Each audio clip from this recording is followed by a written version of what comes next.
all sorts of good stuff.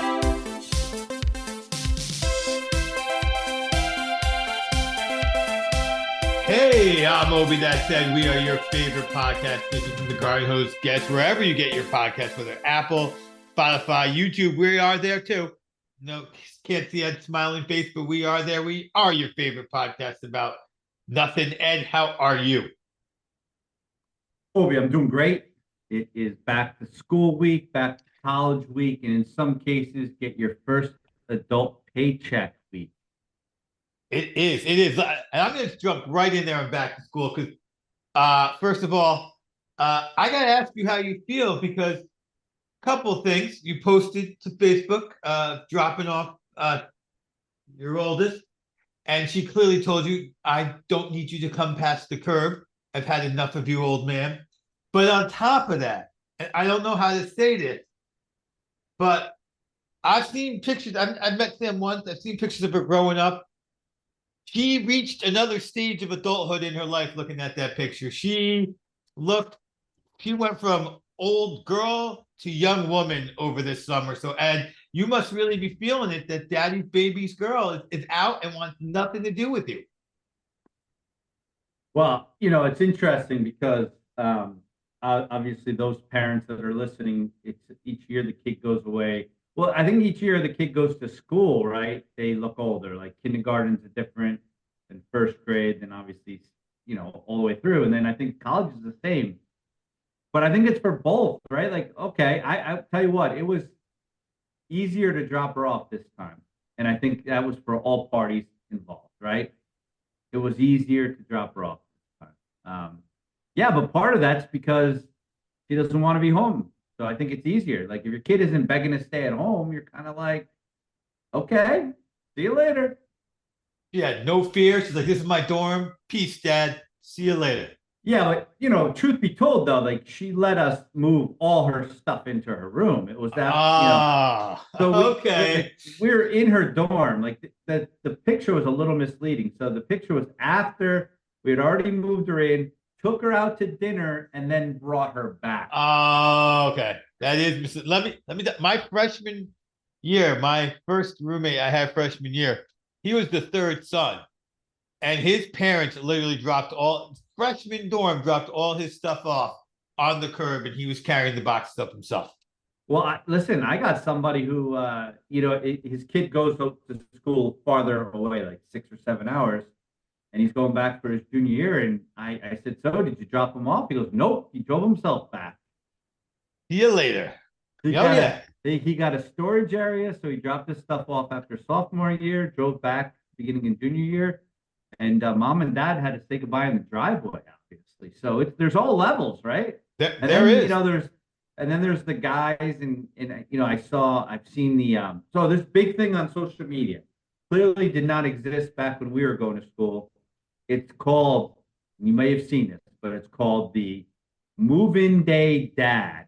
And then what it is a different video of a dad doing something different. So there's the gotta eye it up dad. There's the guy, this will definitely fit dad. There's the I'm gonna make only one trip dad. And they have different videos of the guys moving their kids in. But the one dad is like, I'm gonna make sure it's level dad. And the dad was hanging pictures on his daughter's dorm room wall. Like, I'm not that level. I'm like, mom will make your bed. I'm gonna make sure everything's screwed together that's supposed to be screwed together, but you can put the pictures up. See you later, Yeah. No, I was never leveling things up. Now, of course, I have two boys. So I did the oldest son when he moved in, it was 6-7 hours away. So we did go, okay, we're gonna buy all the furniture at IKEA up there. So there was some putting IKEA stuff together. But nothing after that. After that, I was over at Rutgers, and it was just drop off some bins and set it up yourself. Nobody made his bed probably for the entire school year. Who knows if there was ever sheets on that thing. Right, that's it.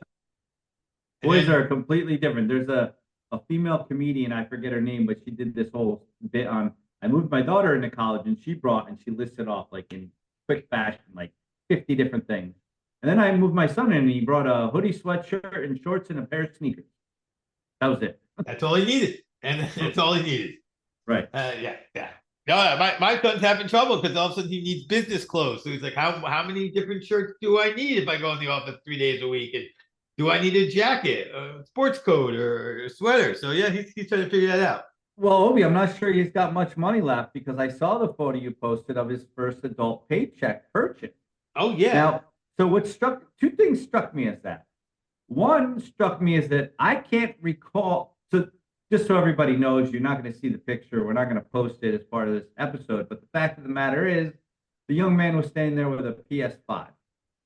Yes, he That was. that was the first thing he bought with his paycheck, and power to him, right? But I can't remember what I bought with my first paycheck. I'm assuming it was a beer, maybe. I don't know. Like I certainly was not like I was not ready to go spend all of my paycheck on the first purchase. Um, yeah, he went in big on that first purchase for sure. Listen, he bought a PS5 and he's still going to be able to make rent and save for rent when he moves out of this tiny little apartment into another apartment. He's not poor. He based on inflation, he is definitely making a lot more than I made on my first paycheck. Although he's making what I looked, I was shocked. He's making about what people make with a college degree on their first paycheck. So good on him. But yeah, it was weird the reaction I got today. I got a lot of thumbs up. My mother asked, "What is that?" To which I simply replied, "What we don't." What I'm not buying him for Christmas. I thought that Yes, was great. So that's the other way to look at this. You're like, my kid has an adult paycheck. He's off my payroll now. yes. And by the way, for video game systems, both boys were told we stopped buying new systems at 18. So that's it. So there it's not that was it. Like he has been riding his same switch for 4 or 5 years and hasn't had a nice system of his own. There's every roommate he's had has found a way to have a PS5 or whatever the top Xbox is, but not him. But the other thing is some people are like, hey, get him this game, get him that game. For everybody, if you listen to the show, I didn't want to respond on Facebook because I didn't know how to do it without sounding like a dick. But it's not his first PS5. Like there's a PS5 in my house because I didn't know the other child just turned 18, so we bought him a PS5 for Christmas last year, the year before. So all those games, like this is not a kid who's new to gaming. This is what he does. He didn't like go buy a PS5 to see what gaming was about. He's never seen a gaming console before because mom and dad are terrible, and he's like, "Shit, I'm gonna get one now." Thumbing his nose at mom and dad. I guess that's not the case, huh? No, he knew what he was doing when he bought it, and he bought it for a particular game that comes out in another not 6 months, 6 weeks.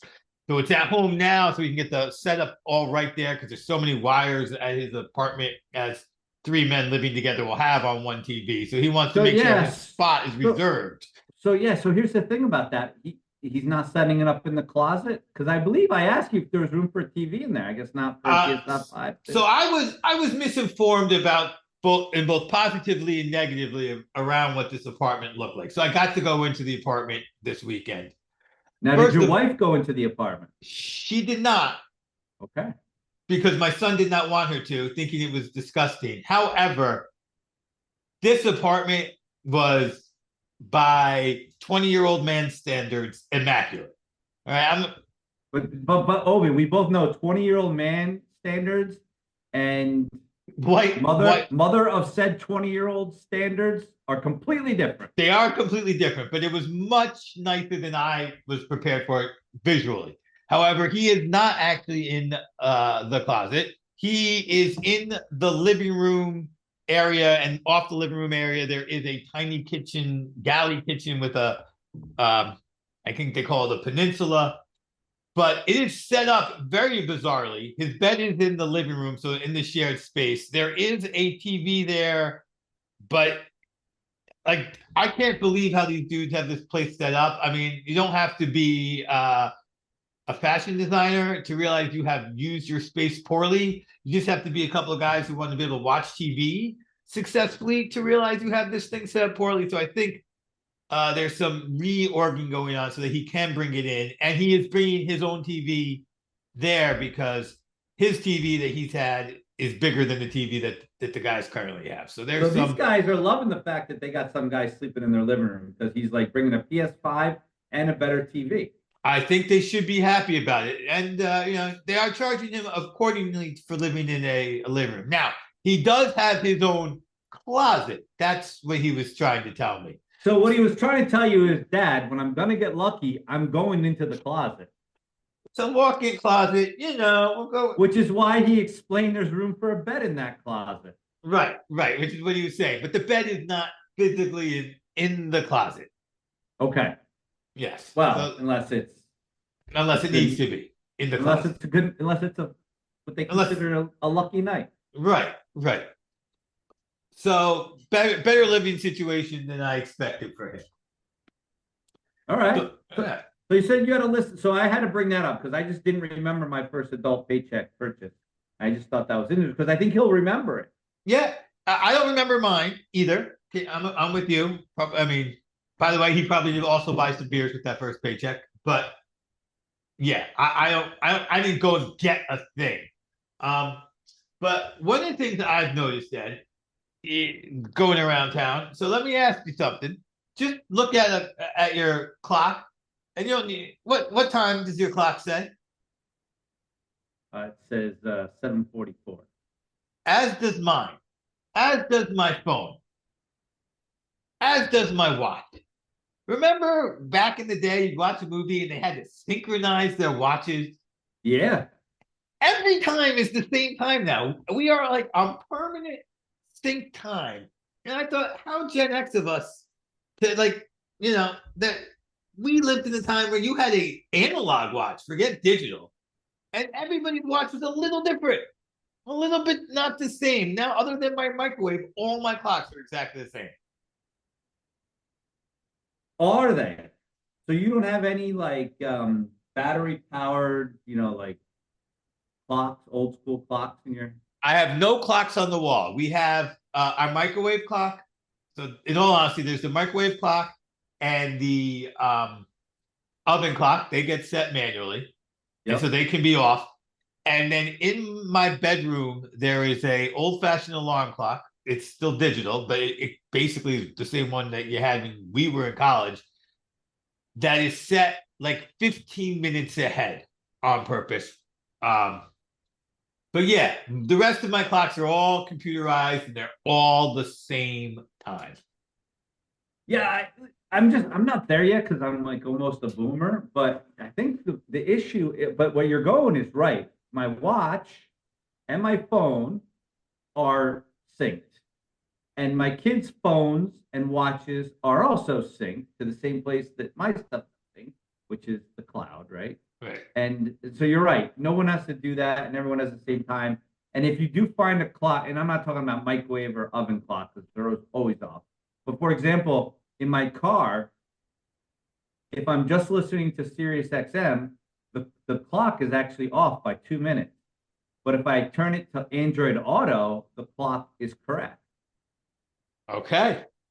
Because I think it's using the time off on my phone because it's Android Auto. Right. But then I got to keep track of which clock is correct. And I didn't realize this. My daughter explained it to me the other day. She goes, no, Dad, this clock is correct. We're actually late. Because I was like, oh, we still got 2 minutes. And she goes, no, this clock is correct. We're late.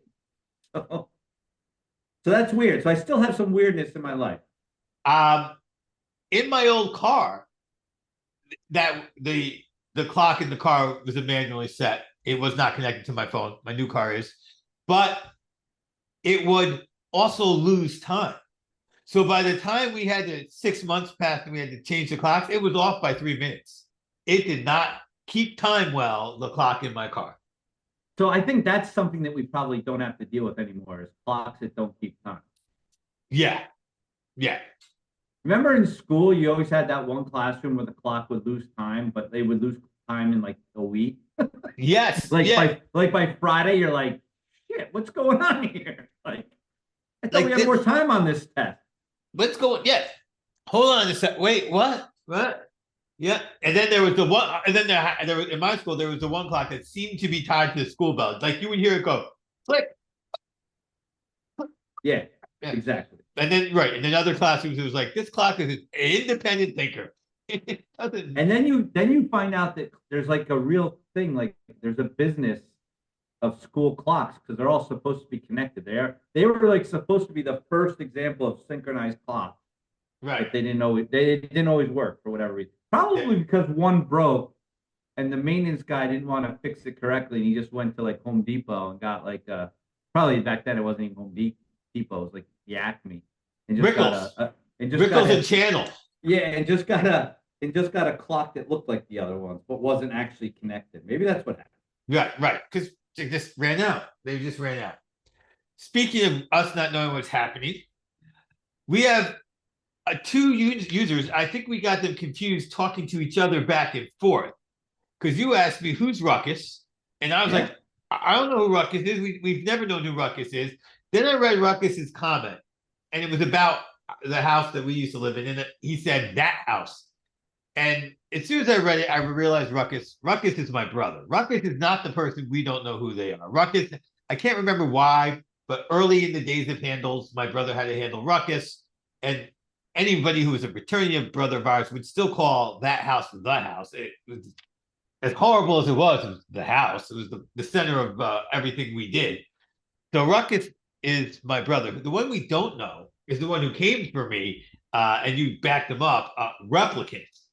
We don't know who that dude is or Yeah, lady. but it's quite obvious. We don't, but I think it's quite obvious that the replicant is close to you and likes to bust your chops because all of their comments are focused on you, and they're not always positive. They are not always positive. They were talking about how I didn't get a joke or how a joke shocked me into silence. So now I'm going to defend myself by throwing my son under the bus a little bit. And this is the child we've talked about the second time we're talking about him, who does not like to be mentioned on the podcast. I hope he's not replicant because me, go stuff. If he's replicant, that is next level. That is absolute next level if he's replicant. So the comment you made was about him coming out of the closet, a joke about homosexuality. And I didn't laugh because you have to hear the whole story or I'm going to sound like the world's worst father. If my son, my oldest son, turned out. Wait, time out. Don't you sound like the worst father if you laughed at the joke? Maybe I would have sounded like the world's worst father if I laughed. Not that I'm the world's best father. That's why I didn't laugh. But no, I would be utterly shocked and a little angry at my son if he came out of the closet at this stage of his life. And the reason I would be is this is a child and now a man who has been involved with musical theater his entire life. Majority of his friends are in fact some part of LGBTQ community. The roommates that he has picked all his life, the ones that he has chosen to live with, as opposed to just randomly been assigned, are all part of the LGBTQ community, including the ones he lives with now. So the question has been posed to him on more than one occasion with we would be very accepting if that's who you are. No, Dad, it is not who I am. This is just the people who I am in because of my nature. So Stop calling me gay, damn it. So if at this point in his life, he would have finally be like, yeah, I've been lying to you all this time, it would be a little hurtful that he didn't trust me all along the way. That is why when someone makes a comment like that, it's like I would be a little bit resentful, not at the fact that he was gay, but that it took him this long. With the number of gay people in his life, LGBTQ people in his life, who I've accepted and welcomed into my home and fed and laughed with and made jokes with of all sorts. Like now, so yeah, that is why that joke did not resonate with me humorously at all. Had it been about my other son, it would have been a little funnier. So you're only the world's best dad when it comes to your older son. When it's your younger son, screw it. I'm a pretty bad dad. Fuck that kid. Yeah, fuck him. Him. All right. Yeah. So listen, you just went on a rant, and I had so many different thoughts while you were ranting, and I'm sure our listeners did as well. And I'm just going to leave it to the replicant to make the appropriate comment about that rant when he writes that or she writes the comment on our webpage, because I I can't do. There's nothing I can say that would do it justice. Okay, well, I'm glad I got a good rant. So Ed, I feel like we have a little time left. So the last thing I have for you, I'm stealing this from another podcast. I heard the one podcaster ask the other podcaster this. I did not hear the other podcaster's answer, but I have a question for you. Wait, by any chance, is this did you steal this from one of those $100 million podcasts?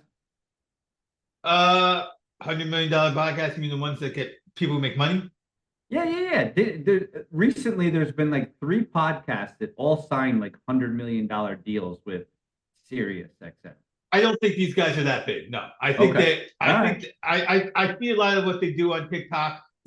They do have a similar feel to this particular guy to us. They seem to just be two friends knocking it back and forth. They seem to have a little more of a shtick, one smart, one stupid than we do. But Wait, don't we have that already for ours? you're the stupid ones, I think our audience knows. right? Exactly. You and I would argue over who the audience thinks the stupid one is, but in this case, it's not. Well, they could just tell us. I mean, there's ways if they were to go to our website and vote on the polls and leave a comment, they could absolutely tell us what they thought. They absolutely could come clear on who is the dumb one and who is the smart one. But in this case, I'm going to ask you this question. If you and 999 other Americans, random Americans, are locked in a room together, so you're one of 1,000 people, and the only way for you to get out of this room was you had to be the absolute best at something, whatever that thing might be, but unequivocally you were the best with 1,000 other Americans. What is it, Ed, that you would be the best at so that you could get out of that room? Well, my knee-jerk reaction is wiffle ball. Wiffle ball. You are the best. 1,000 people, you're going to be the best wiffle ball player. Yeah, I don't have to say I'm the best of America. I just have to say I'm the best of some 0.0000000001% of America. Right. I think I could be that. Really? That's my knee jerk. That's my knee jerk. But if you want me, then if you want to double down on this, and you say, well, if you're wrong, not only do you not get out of the room, but you get like eaten by the other 999 people alive. That would be a pretty bad way to go. That you better be right. I could give it some more thought, and I think it has to be. Well, I'd have to be the best at it, right? Yep. And I had to guarantee that I'd be the best at it. I would. Oh, I think. Oh, this is a no-brainer. Pissing my sister-in-law. That's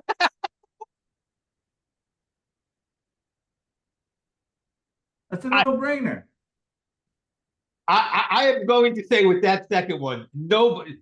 I mean, even if we just said your sister, like anybody's individual sister-in-law, but obviously your own personal sister-in-law, you are that individual. Nobody pisses her off more than you do, for sure. And she's.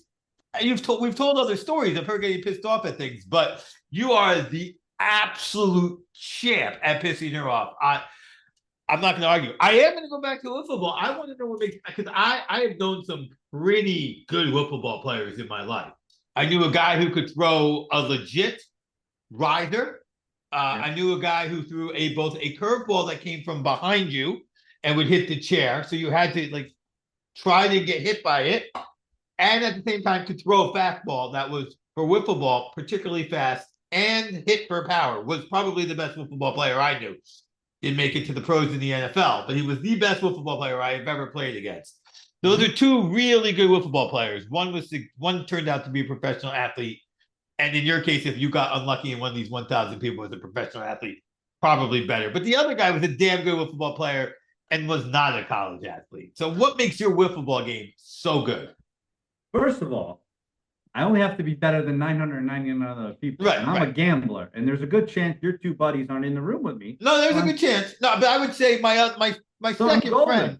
So I'm golden. But what's so good about your wiffle ball game? I mean, wiffle ball is a game a lot of people play. Well, and I've never played wiffle ball with you. I mean, all right, listen, there's a couple things going here. One, what's the premise that if you practice something for 10,000 hours, you're an expert? Right. Okay. I am quite certain I've played over 10,000 hours of wiffle ball in my life. Okay. I had everyone every day after school and on the weekends play wiffle ball at my house.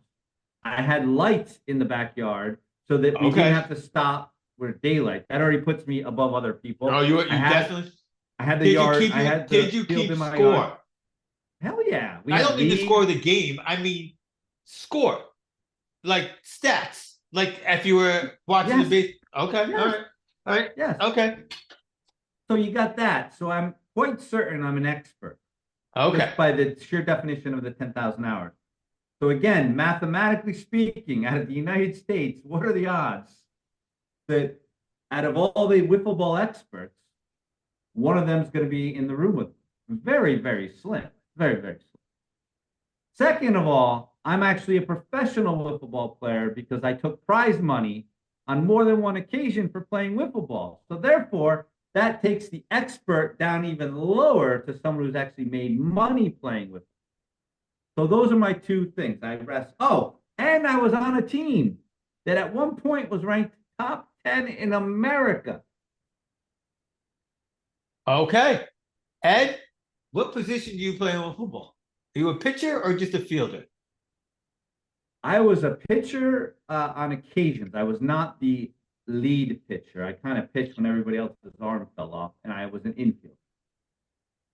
Well, And I Ed, would hit bombs. so Ed, I don't know if I would say I would say that you have convinced me that there's a good chance that you would get out with wiffle ball. We know you get out uh, pissing off your sister-in-law. There's no, you might be the best sister-in-law pisser offer in the world, but you're definitely the best, your particular sister-in-law pisser offer in the world. No one. And that's impressive because she is married into the family. You can piss her off more than her own husband. That is golden. Well, That I think there's I mean, I might as well go all in on this one. I think there's a reason why I piss her off more than her own husband does. He's got to live with her. He's afraid to piss her off. I mean, he's done. He's a dead man walking. I can get in a car and drive away.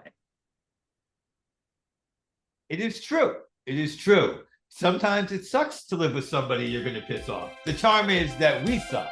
I'm Obi. That's Ed. Catch us in a couple weeks on Dreaming from the Garden.